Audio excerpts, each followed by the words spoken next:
ሔዋን ከዴቭ ጋር ያላትን ግንኙነት ለማሻከር ለማራራቅ በጣረች ቁጥር እነሱ ግን ውስጣቸው ልባቸው ስለሚፈላለግ እና ስለሚቀናኑ በጣም እንዲቀራረቡ እርስ በርስ እንዲተሳሰቡ እያደረገቻቸው ነው። ሮዛ በቅናት በተንኮል እንግዲህ የምትታወቅ ሰው ናት። ራሷንና ራሷ ብቻ ምትወድ እና ራሷን ለማዳን ራሷን ገንዘብ ለመያዝ ንብረት ለማካበት ለባሏም ያልሆነች እናም ከዚህ በፊትም ለባንቴሮም ያልሆነች አሁንም ጓደኛ ብላ ለያዘችው ሰው እንኳን ያልታመነች ሰው ናት። ምን እንደምትወድ ምን እንደምትፈልግ በቅጡ ራሱ የምታቅ አይመስለኝም። ምክንያቱም የመጀመሪያ ትዳሬ ስተት ነበረ፣ ከሱ ጋር መኖር የለብኝም፣ ለሱ ምገባው ሰው አይደለሁም ብላ ካሰበች ሁለተኛ ሰው አግብታለች። ከሁለተኛ ሰው ባሏ ደስተኛ ሆና እና ስተቶቿን አርማ የበፊት ስተቶቿን ትታ በትክክለኛ ባለ ትዳር ሆና ሚስት ሆና መቀጠል ሲገባት ዴቭንም አልፈልገውም እና አንድ ቀን እጥለዋለሁ እና አንድ ቀን ወጥመድ ውስጥ አስገባዋለሁ ብላ እሱን ወጥመድ ውስጥ ለማስገባት ስትጥር ብዙ ነገር ስታደርግ ንብረቱም ስታባክን ባንቴሮ ለመግዛት እናም ደግሞ አብሎንን ለመግዛት የዴቭን ሀብት ስታባክን ነበረ። እንግዲህ አተርፍ ባይ አጉዳይ ማለት ይሄ ነው።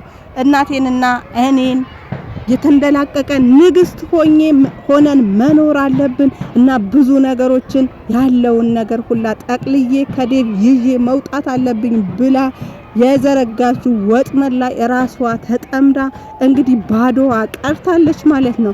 አሁን ላይ መተማመኛ ያደረገችው ዴቭም ቤቷ እንድትኖር የፈቀደላት እርጉዝ ነኝ እና ልጄ ሆዷ ውስጥ አለ ብሎ ነበረ ቤቱ ራሱ እንድትኖር የፈቅዶላት የነበረው። እሷ ግን አሁንም ቢሆን አርፋ ልትቀመጥ አልቻለችም። ሔዋንና ዴቭ ያላቸው ግንኙነት እንግዲህ ደርሳበታለች እና የነሱን ግንኙነት ለማሻከር እርስ በርስ ለማጣላት እየጣረች ነው። ሔዋንም በተደጋጋሚ እንግዲህ በኑሮም በሀብትም በእውቀትም ከፍ ያልሽ ሰው ነሽ፣ ግን በህይወት መንገድሽ ከፍ ያልሽ አይደለሽም ብላት ነበረ። ሔዋንም እንግዲህ የዋዛ አይደለችምና አንቺ ከኔ የተሻለ ሰው ሆነሽ ልትመክሪኝ አትችይም፣ ምክንያቱም አንቺ አሁን ያለሽበትን የሁኔታ አውቀዋለሁ፣ እንዳንቺ ሆኜ ከመኖር አስርጅ ከዚህም የባሰ ቢሆን እኔ እሱ ነው የምመርጠው እና ዘላለም ዓለሜ ካፈቀርኩት ሰው እያፈቀርኩኝ ባላገኘውም እንኳን እሱን እያሰብኩ ነው መኖር መፈልገው፣ ወደ ሌላ ሰው ፊቴ ላዞርም አልችልም፣ ሌላ ሰውም ላስብ አልችልም ብላታለች ማለት ነው። ሔዋን ሮዛ ግን በተደጋጋሚ ከባንቴሮ ጋር እንድትሆን ባንቴሮም ሲጠይቃትም ተደብቃ ስትሰማ ነበረ እና ባንቴሮም ቢሆን ከዚህ በፊት ከሮዛ ጋር ያለውን ግንኙነት ብዙ ዋጋ ከፍሎ እናቷና እሷን ለማኖር ብዙ ወንጀሎች ሰርቶ ነበረ። ያው ወንጀል ሁላ የገባው እነሱን ለማስደሰት የነሱ ኑሮ ለማቃናት እንደሆነ ነግሯት እና አንቺ ሰው ነሽ ብዬ እንደ ሰው አስቤሽ ነበረ ያደረኩት፣ ግን አንቺና እናትሽ የሰው ባህሪ የምታማሉ ሰው አይደላችሁም። እኔ በሳቱ ሰው ስለሚያስፈልገኝ ነበረ፣ ምክንያቱም እናት አባት ወንድም እህት አጠገቤ አልነበረም እና ከሰው ጋር ሲሆን ሰው መባልን ፈልጌ ነበረ ካንቺ ጋር ሆኜ የነበረው። ያ የህይወቴ ትልቁ ስተት ነው እና ወደ ኋላ ልመለስ ካንቺን ጋር ለሰከንድ እንኳን ላስብሽ አልችልም ብሏታል ማለት ነው። እና እኔን ካላሰብከኝ ሔዋን በጣም ቆንጆ ናት፣ በሀብትም በእውቀትም እንግዲህ ሙሉ ሰው የምትባል ሰው ናት እና ማንም እንዳይቀድም አንድ ቀን በዘገየ ቁጥር የሌላ ሰው ልትሆን ትችላለች ብላ እንግዲህ እንዲጠይቃት ነግራው ነበረ። ባንቴሮም ሲጠይቃት ሔዋን በጣም አዝና፣ ምክንያቱም በጣም ትቀርበው በነጻነትም ሲደብራትም ሲከፋትም ትደውልለት ስለነበረ እንግዲህ ነጻነት የተሰማት እሷም ውጭ ሀገር ስለኖርኩ ነው መሰለኝ እኔ በጣም ነጻ ሰው ነኝ እና እንደዛ አይነት ስሜት እንዲሰማ ስላደረኩኝ በጣም ይቅርታ ማድረግ አልነበረብኝም፣ ግን አንተ ከኔ የተሻለ ሰው የሚገባ ሰው ነው ስለሌለህ ምናምን አይደለም። የኔ መስፈርት እሱ እንዳልሆነ እስካሁን ድረስ የተረዳሁ ይመስለኛል፣ ግን እኔ ካንተ ጋር ልሆን አልችልም። እግዚአብሔር እንግዲህ ትክክለኛ አፍቃሪ እንዲሰጥህ እመኛለሁ ብላ እንግዲህ ተሰናብተዋለች ማለት ነው። እሱም በጣም አዝነዋል። ምክንያቱም ሔዋንን የመሰለ ንጹህ አፍቃሪ፣ ልቧ ንጹህ፣ ስራዋ ንጹህ የሆነ በተንኮል ያልታጠረች ሰው እንግዲህ ማጣት የሱ አለመሆን በጣም አሳስቦታል ማለት ነው። እንግዲህ ከጓደኛው ጋር ያለው ጓደኛው እንግዲህ ለጓደኛው ለአብሮ አደጉ የታመነ ሰው አይደለም። ለሮዛም ቢሆን ሮዛ የባንቴሮ ሚስት እንደነበረች ያውቃል። አሁንም ያላት ባለትዳር መሆኗም ያውቃል።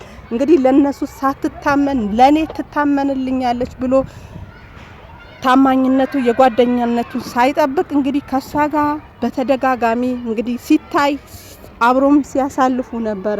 እሷም ታማኝ እንዳልሆነች እንደምትክደውም አውቆ እንግዲህ ቪዲዮ ይዞባታል ማለት ነው።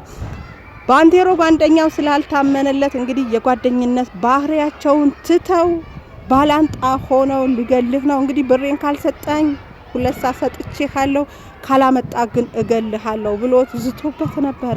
እንግዲህ ሮዛን ጋር ሄዶ ቪዲዮ እንደያዘባት ዴቭ እስካሁን ድረስ የባንቴሮ ሚስት እንደሆንሽ ነው የሚያውቀው።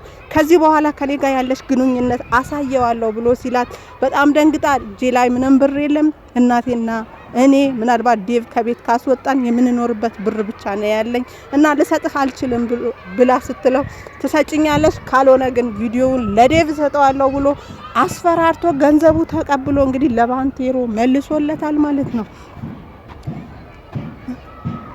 ሉሊት ደግሞ አብሎን እንግዲህ የወደዳት ይመስለኛል። ሉሊት በማንም ዘንድ የምትወደድ ሰው ናት። ምክንያቱም ያለ እድሜዋ ብዙ ፈተና ያለፈች በፈተናውም እንግዲህ ተነጥራ አንጥራ የተጣራች ሰው ናት። እናም ህይወት ከእድሜ በላይ ፈትናታለች። እናም ደግሞ ውስጧ በጣም ብዙ ነገር ያሳስባታል። የወላጆቿ ሁኔታ፣ በሷ ምክንያት እየተሰቃዩ ያሉትን ነገር፣ እናም ደግሞ የአባቷን መታመም መደህየትን በጣም ያሳስባታል። እናም ትምህርቴ ጨርሼ እነሱ መጦር እስከምችል ድረስ እነሱ ባጣቸው ውስጥ ብላ ታስባለች። እንግዲህ በእንደዚህ አይነት ሁኔታ ሆኖ ነው እንግዲህ ሮዛ ሌላ ወጥመድ ያጠመደችው። ይሄም ማለት ባንቴሮ ሔዋንን እንደሚፈልጋት ታውቃለች። ምክንያቱም በስልኩ ላይ ፎቶዋን አይቶ ሲመሰጥባት አይታለች። እናም በንግግሯም ቁጭ ብሎም የሆነ ቀን ከሷ ጋር ቁጭ ብሎ ስታምር ምን አይነት ውበት ነው ብሎ ሲያደናንቃት ነበረ። እሱንም ስትጠይቀው እንግዲህ አንቺና እሷ በምንም ልትነጻጸሩ አትችሉም ብሎ ነግሯት ነበረ። እናም በጣም እንደወደዳት እንዳፈቀራት ስለምታውቅ እነሱም ማጥመድ ስራዬ ብላ ይዛዋለች ማለት ነው። እንግዲህ ባንቴሮም በሷ እምቢ መባል ሔዋንን ማጣቱ በጣም አበሳጭቶት ሊጠጣ ወጥቶ ነበረ። ስልክ ዴቭ እንደደወልላት አስመስላ ስልኳን አንስታ ዴቭም እንግዲህ ከዚህ በኋላ አብረን ነው የምንቀጥለው ብሎ እንዳወራ ልጄ እኔና አንቺ እናቱ ሆነን እንድናሳድገው ነው የምፈልገው አይነት ወሬ አውርታ ለሔዋን ስትነግራት ሔዋን እንግዲህ ተመልሶ ወደ ሮዛ እንዳይመጣ ሮዛ ወጥመድ ውስጥ እንዳይወድቅ አስቀድማ ነግራው ነበርና ተበሳጭታ መጠጣት ጀምራለች ማለት ነው። ራሷን ስትወድቅ ባንቴሮም እንግዲህ ሰክሮ ራሱ ስቶ ሲመጣ አንድ ክፍል ውስጥ አስገብታ ቪዲዮ ቀርጻቸዋለች ማለት ነው። ይህም ቪዲዮ እንግዲህ ለዴቭ ትልክለታለች። ዴቭም እንግዲህ ሔዋንን ማጣት አይፈልግም። ምክንያቱም ለረጅም ዓመት ሲጠብቃት ሲያፈቅራት የኖረ አሁን እንኳን አንድ ደቂቃ እንኳን ካጠገቡ ዞር ስትል የት ሄደች ምን አደረገች ብሎ የሚያሳስበው እናም በጣም የሚወዳት የሚያፈቅራት ቅን ሰው ናት።